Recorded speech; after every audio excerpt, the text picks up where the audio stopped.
Guys, welcome back. We're going to be doing some more asks and talking about more stuff. There's a lot going on right now that's coming out, and it's almost a little surprising to me because we still have 2 months until, Daryl Dixon season 3 starts, and that's not a long time. It's actually coming at us pretty fast. No complaints about that at all. But it also seems like there's a lot that's being posted right now and a lot that's being put out for still having 2 months. So I'm not complaining, but yeah, there's a lot to talk about. So let's just dive right in. Just some random thoughts going through my head regarding Daryl Dixon season 3 and the new brunette woman we see in the promo materials, and how we are all hoping she's not another love interest for Daryl. Even though it's way too early to speculate about that, that's what we do, right? Yes, it is. Isabel was clearly a representation of Beth, suicide scars, general look, faith, dumb death that mirrored Beth in almost all ways. What if this new girl is going to be a representation in some way of his relationship with Leah?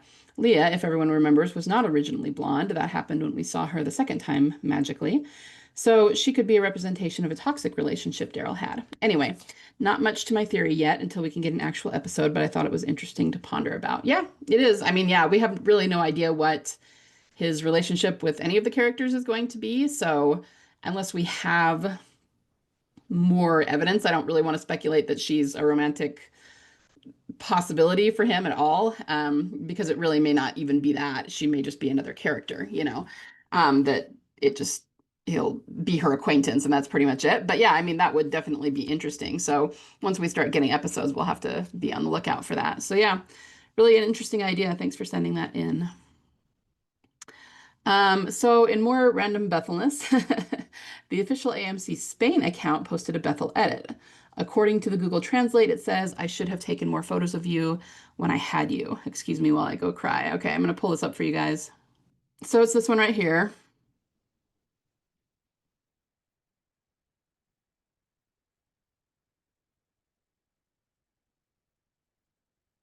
Yeah, for sure. I mean, if this is an official AMC account, that's a big deal every time they post anything Bethyl. And I am glad you sent this in because I wouldn't follow the Spain account because I don't speak Spanish. So yeah, although I am, there's a little turtle love note. Some of my Bethyl pals on Instagram have commented on it. So, and yeah, Maramek for sure. So yeah, thanks for sending that in. It's just another example of them weirdly promoting this right before season 3. So definitely. What do you think could be the reasons why Beth could be in Europe? And if so, is it forced or deliberate? I can't find any plausible reasons why she would move to Europe. I've read that some theorize that she is in the CRM or that she is working on a cure. I hope we find out soon. I kind of answered this last week. A lot of people think it might have something to do with the CRM, as you say. I kind of went into last week that I wonder if the same people who took Daryl could have taken her. Could she be working on a cure? Maybe. I mean, there are so many ways they could go with it. And even though they've dropped a lot of hints, those hints are still pretty vague. So there's really no way to know.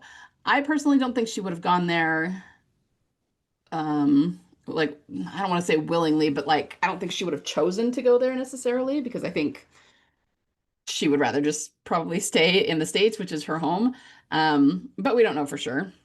It could be that there are some reasons she would be willing, but I also think it's more likely that maybe she was taken over there, much like Daryl was. So, they came up with the reason why how Daryl ended up over there, and I know a lot of people still think it's pretty thin, but again, I think that there's a lot more going on there than they have told us so far, and so at some point, I hope that they will give us um, more explanation for what was going on there, what the organization was that took Daryl, why they took him. Like it wasn't just him. They took a lot of prisoners. Like what were they doing with those people? Where were they supposed to end up?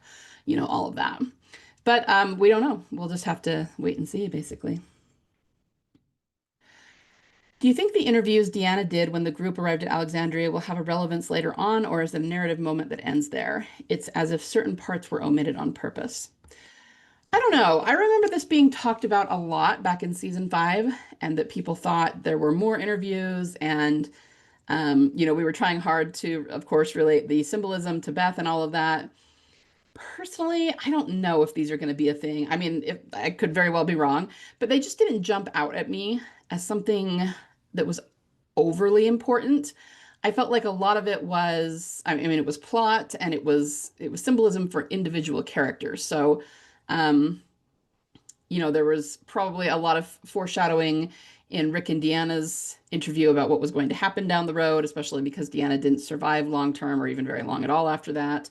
And then you have plot things like Carol lying about who she is and what she did, pretending to be everybody's grandma, which, was comical and, part of the plot for what was coming up next. So I personally think it was more of that. There might have been foreshadowing for each character's upcoming arc. It's been a long time since I watched them. I have to go back and rewatch them and reanalyze them. But overall, I don't see them randomly bringing back those interviews. I just don't see why they would need to do that. I mean, there's certain things like the missing 17 days and everything that, of course they're going to have to show us that at some point and bring it back. But the interviews took place after Beth was already, disappeared, separated from the group. And I don't know. I don't know what they would need to go back and rehash with those. So I could be wrong. And I remember there being a lot of conjecture about that back when that first aired. But for me personally, I don't know. I guess I don't really feel very strongly about it one way or the other. So yeah, sorry if that's not much of an answer. If parts were omitted on purpose, I mean, obviously I would be interested to see what they are and why. But again, there's no way to know. It's pure conjecture either way. But thanks for the question. What do you think could be the possible reasons why Beth could return in the spin-offs rather than the main series? I would have loved to see her in the main story first and not wait 11 years to see her again, assuming, of course, that she returns. So, what do you think could be the possible reasons why Beth could return in the spin-offs rather than the main series? So this really goes back to the timeline. And I don't think that they were thinking it would take this long to bring her back. I think more than likely they told Emily, it's probably going to be 4 or 5 seasons and then you'll come back. And it's just kept getting pushed and it took longer than they thought. And they had to get through all the comic book material and then COVID happened. And now, I mean, the reason they've done spin-offs is purely a business decision because of streaming rights and the technology has changed. So they decided to um, create spin-offs instead of staying with the main series, but that's not because they wanted to end the main series in favor of this necessarily. Like from a creative standpoint, they're still telling the same stories they always set up to tell, but it's just like the format had to be a little bit different so that they could have the streaming rights revert to them, so that they could make money off of it. So I don't think that they at any point sat down and said, okay, well, we've decided that Beth's not going to return in the main series. We're going to do spin-offs. It was more that just kind of organically um, developed again because of changing technology, and it became not a good idea to stick with the main series anymore because of contracts and legal things that had been put on that series back in 2010. And now in 2025, things have just changed a lot. So if she returns in the spinoffs, again, it'll just be more of a byproduct of how the technology has changed. I agree. I would have liked to see her return in the main series too. But I mean, if they bring everybody back together for a reunion series, she still may end up being in the quote unquote main series. It won't be the flagship show. But again, I don't think this was just a decision they made from a creative standpoint. I think it was purely a business decision. So hopefully that makes sense. I hope I answered your question okay. All right. I remember that right after Coda aired, this image of Daryl carrying Beth's body was posted on TWD's official Facebook page. The image particularly struck me because I don't remember posters like that made after the death of other characters, even important ones in the series. It's as if they wanted to underline the importance of this event and how much Daryl was tied to Beth. I find this particularly interesting. What do you think? Absolutely, absolutely. A few different ways I could go with this. First of all, I don't know if you remember this, but it was actually leaked um, because it aired earlier. I'm probably going to screw this up. I want to say it aired earlier on the West Coast than the East Coast, or maybe it was the other, maybe it was the other way, the East Coast than the West Coast.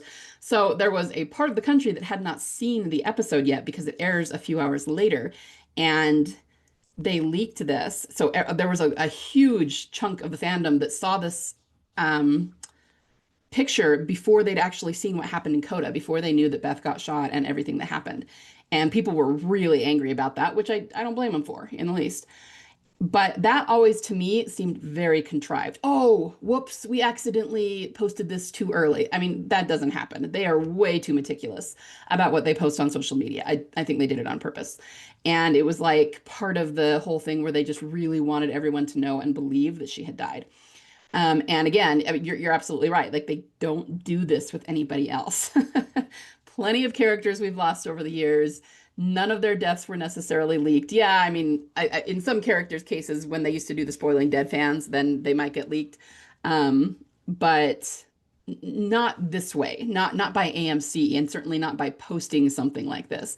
Like we didn't see um, this kind of poster, with I guess it would have been hard to do Maggie holding Glenn or Abraham because it was so gory, but other ones too. I mean, when Sasha died, or or even Carl. Carl was a big one, and the Spoiling Dead fans were kind enough at Chandler's request to not spoil it. He actually reached out to them and asked them not to spoil it, and they probably wouldn't have done that for most people. It was just because they really liked Chandler and respected him a lot, so they didn't spoil his. But again, we didn't see. It would have made sense to see a poster afterward like this of Rick and Michonne holding Carl, or even just a shot from that final episode where he was lying down and he was dying and he was speaking. They were having their last moments together. That was very, very poignant and very, very sad. And we didn't see anything like that. And I mean, again, just to be completely logical about it, the biggest thing that tells me is that there is something different about Beth's, quote unquote death than there are about the others. It would be one thing if they did this with some characters and not with others, and it was just arbitrary based on how many fans this particular character had, how big a character they were, how big a goodbye this was. And if that were the case, you can see them doing this with Beth rather than not doing it because this was a big deal. But they haven't done it with any other character, which makes her, again, quote unquote, death episode stand out. What was different about it? And the only thing I can think of is that she's really not dead and she's coming back, and they were trying real hard to drive home she's dead, it's over. Why didn't they try to drive that idea home as hard with Carl or with Sasha or with Glenn, right? They only did it with Beth. So you're absolutely right about that. So yeah, it's different because there were not posters made. Um, and I say this a lot, but I don't think everybody completely understands what a big deal it was back then. Because because we get a lot of hate from other fandoms, and because not very many people think she's coming back, so we get hate for believing that and all of that. But you have to understand that even people who didn't really like Beth, even people that didn't really want Daryl to be with her, even people who weren't that invested. I mean, this was the storyline that everybody was tuning in for. So in season 5, that was at the height of the show's popularity when they were pulling in 20, 30 million viewers a week live to watch it when it aired at 7 or 9 or whatever on cable. Okay. And that's massive. And everybody just wanted to see whether he was going to find Beth or not, whether he was going to save her or not, whether they were going to be together or not, because they set it up so well. And like I said, even the people who didn't necessarily like it, they were still tuning in to see what would happen so that they could hate on it, or because they didn't want it to happen, they still wanted to know whether it was going to happen, and all of that, right? So it was a big deal. And it was like the premier storyline that was going on at the time. And then there's the fact that it's Daryl. And like we always say, Daryl/Norman, he's their cash cow. He's the character everybody loves. I genuinely believe, especially because I don't know if you guys remember this several years ago, they came out with an article in which Nicotero was talking about Daryl's love life, and he said they purposely didn't really do anything with him romantically the first 3 seasons because they didn't know which way they were going with it. They had to figure other stuff out before they could focus on that, and they weren't even sure if they were going to make him a gay character or not. And in the end, they decided not to, clearly. But Norman would have been fine with it either way. And I think the reason that they even put that article out was like as a way of saying, because he's such a big character, because the fans care about him so much, if we're going to give him a love story, it has to be freaking epic. So once they settled on what it would be, then they're going to promote the crap out of that, right? And part of how they did that was to show the devastation of this moment for him, right? It was just to say hope's dashed, it just doesn't even begin to cover it, right? And I've read before too that most Walking Dead fans believe this to be the most iconic moment of the entire series.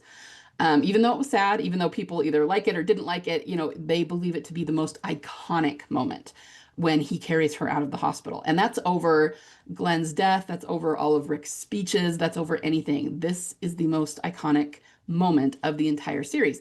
And I think the writers did that on purpose. That's exactly what they wanted. And that is why when they do bring her back, it's going to be such a big deal because they did such a good job setting it up.